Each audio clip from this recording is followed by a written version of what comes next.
Listen up. This just in. All the gossip. The Rumor Report. Gossip. With Angela Yee. It's the Rumor Report. The Breakfast Club. People magazine has an excerpt from Will Smith's new memoir, Will, which comes out November 9th. And in it, he talks about witnessing his father commit an act of violence. And he said, when I was 9 years old, I watched my father punch my mother in the side of the head so hard that she collapsed. I saw her spit blood. That moment in that bedroom, probably more than any other moment in my life, has defined who I am. And so he goes on to say, within everything that I've done since then, the awards and accolades, the spotlights and attention, the characters and the laughs, there has been a subtle string of apologies to my mother for my inaction that day, for failing her in the moment, for failing to stand up to my father, for being a coward. So he said that his parents separated when he was a teen and divorced in 2000. He does maintain a close relationship with his father, but he says that his anger stemming from his childhood incident surfaced again decades later while he was caring for Will Sr., who had cancer. He said, one night as I delicately wheeled him from his bedroom toward the bathroom, a darkness arose within me.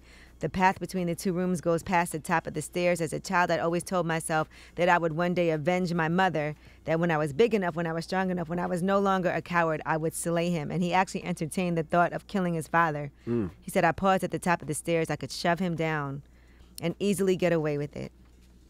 I can totally understand why that trauma would make him want to do something like that, like witnessing, something happen to the person that loved you the most unconditionally on this planet, your mom. So I can understand it.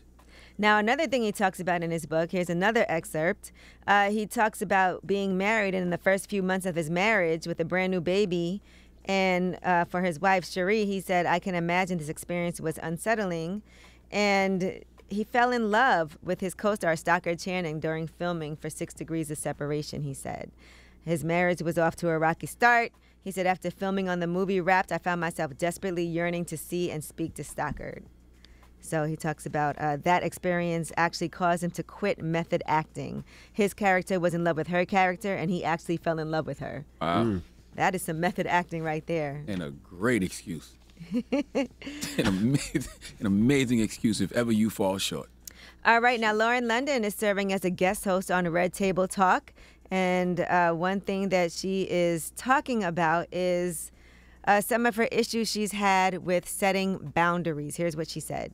With boundaries, there are times where we feel guilty. That's my whole childhood. Guilt. In what way, Lauren? You're a child. Don't ask me questions. Sit down. Oh, you know, that it's all just that like, old school. or like, oh, I don't like going to so-and-so's house. Well, we going anyway. We're going anyway, or they didn't do nothing to you, which is why I used to have really aggressive boundaries because my boundaries weren't respected as a child. I got really aggressive with my boundaries. So it was like, oh, you don't hear what I'm saying? I'm gonna fight you. Yep. I'm gonna sock you. You're gonna respect the violence.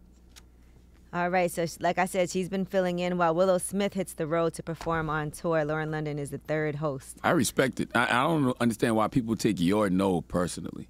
That's something our good sister Debbie Brown says. My good sister Debbie Brown always says, like, my no does not, you should not take my no personal because my no is for me. You know what I mean? Mm-hmm. All right, now here's some good news. Halle Berry's Bruised soundtrack includes the first all-female hip-hop project. So the music of Bruised features Cardi B, Saweetie, Her, City Girls, Young M.A., Flo Milli, Lotto, and more. And that comes out on November 19th. So congratulations to all of them. That's really dope, and that's great for Halle Berry, who's calling all the shots for this. I think also Rhapsody is on there, Young Baby Tate, Dream Doll, Erica Banks. I mean, that's huge. Dropping the clues bombs for Rhapsody, okay? It's my favorite rapper right there. Waiting on some new Rhapsody right now. All right, well, that is your Rumor Report. All right, well, shout to Diddy. Today is Diddy's birthday, so happy birthday, Diddy. Yeah, November. Diddy Day. Dropping the clues bombs for Diddy, man. Happy 72nd, brother. Man, drink some Diddy juice today. So let's start the mix off with some Diddy. Shout to Revolt. It's the Breakfast Club. Good morning.